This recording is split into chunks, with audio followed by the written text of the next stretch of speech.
Hello मेरे प्यारे दोस्तों। तो कैसे हैं आप सब। उम्मीद करती हूँ अपनी लाइफ को बहुत ही पॉजिटिविटी के साथ एंजॉय कर रहे होंगे। प्यारे दोस्तों, आज मैं आपको बहुत ही महत्वपूर्ण विषय पर जानकारी देना चाहती हूँ, क्योंकि अधिकांश रोगी अपनी बीमारियों में अंतर नहीं कर पाते हैं। मतलब मानसिक रोग और न्यूरो रोग के लक्षण में क्या अंतर है, क्योंकि मरीज इनकी समझ नहीं रख पाते हैं और मानसिक रोगी न्यूरोलॉजिस्ट के पास चले जाते हैं और न्यूरो रोगी साइकाइट्रिस्ट के पास चले जाते हैं। इसलिए इन लक्षणों के बीच डिफरेंस समझना बहुत ज्यादा इम्पोर्टेंट है, क्योंकि अगर आप इनके बीच अंतर समझ नहीं पाएंगे तो आपके धन का नुकसान होगा, आपके समय का नुकसान होगा और साथ ही आपकी सेहत का भी नुकसान हो सकता है। तो आज हम दोनों ही बीमारियों के लक्षण को बहुत ही जल्दी से जानेंगे। तो चैनल पे दोस्तों अगर आप नए हो तो चैनल को सब्सक्राइब कर ले, और अगर आपको वीडियो पसंद आती है तो लाइक करे और शेयर कर कमेंट करे कि आपको वीडियो कैसी लगी। दोस्तों स्टार्ट करते हैं बिना किसी देरी के। दोस्तों अगर आप किसी भी व्यक्ति को देखते हैं कि उसके अचानक से व्यवहार बदल गया है, वो किसी का कहना नहीं मान रहा है, सो नहीं रहा है, किसी भी छोटी सी बात पे तोड़फोड़ करने लग रहा है, घर से भागा जा रहा है, हाथ नहीं आ रहा है, तो ये सिम्टम्स एक्यूट साइकोसिस के हो सकते हैं। तो दोस्तों अगर किसी की पर्सनालिटी अचानक से चेंज हो गई है, वो खुद से बातें करने लगा है, उसके कानों में आवाजें आने लगी हैं, उसे लगने लगा है कि कोई उसे नुकसान पहुंचाने वाला है, या खुद वो भगवान का कोई अवतार अपने को समझने लगा है, या वो ये समझने लगा उसके अंदर शक्तियां आ गई हैं, तो ऐसा पेशेंट दोस्तों सिजोफ्रेनिया का हो सकता है। अगर किसी व्यक्ति को दोस्तों बार बार हाथ धोने की इच्छा होती है, या परिवार के दूसरे लोगों को बार बार हाथ धुलवाता हो, हाथ धोना या साफ सफाई को लेकर बहुत ज्यादा सीरियसली है, तो ये ओसीडी के लक्षण हो सकते हैं। ऐसे व्यक्ति किसी भी चीज में हाथ लगाने के बाद हाथ जरूर धोना पसंद करते हैं, या हर आधे घंटे या 1 घंटे के अंदर उनको हाथ धोने की इच्छा होती है, तो ये पूरी तरीके से ओसीडी की दिक्कत हो सकती है।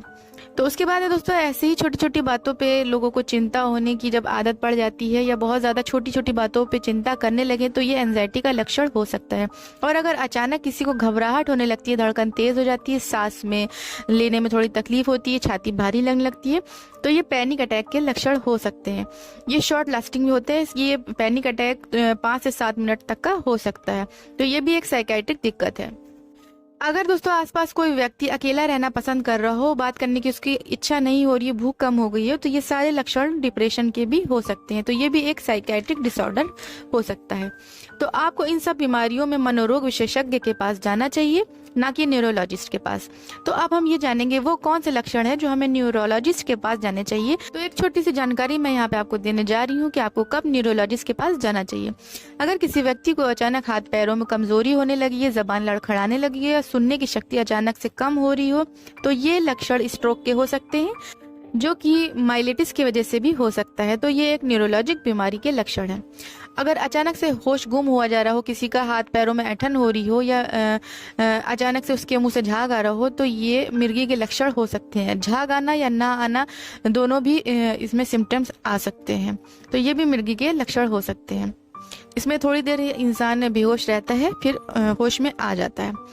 और दूसरा दोस्तों सर दर्द अगर आपको लंबे समय से हो रहा है, या काफी तेज हो रहा है, और काफी तेज है, या बहुत ज्यादा लंबे समय से हो रहा है, क्योंकि ये मानसिक बीमारी नहीं बल्कि ये एक न्यूरोलॉजिस्ट डिसऑर्डर हो सकता है।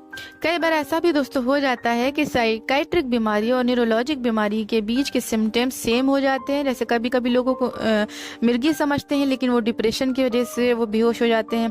कहने का मतलब दोस्तों यहाँ पे ये है कि कुछ लक्षण स्पष्ट रूप से तो बता देते हैं कि ये न्यूरो बीमारी के लक्षण है, और कुछ बता देते हैं कि साइकाइट्रिक बीमारी के लक्षण है। लेकिन कभी कभी डॉक्टर डिसाइड कर पाते हैं कि मानसिक लक्षण क्या है और न्यूरो बीमारी के लक्षण क्या है।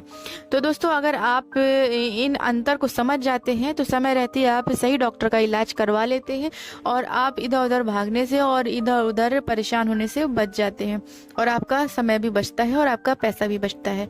तो उम्मीद करती हूँ दोस्तों आपको वीडियो काफी हेल्पफुल लगी। इसी उम्मीद के साथ इस वीडियो को यहीं पे खत्म करती हूँ। जब तक के लिए मुझे दे इजाजत। Good bye.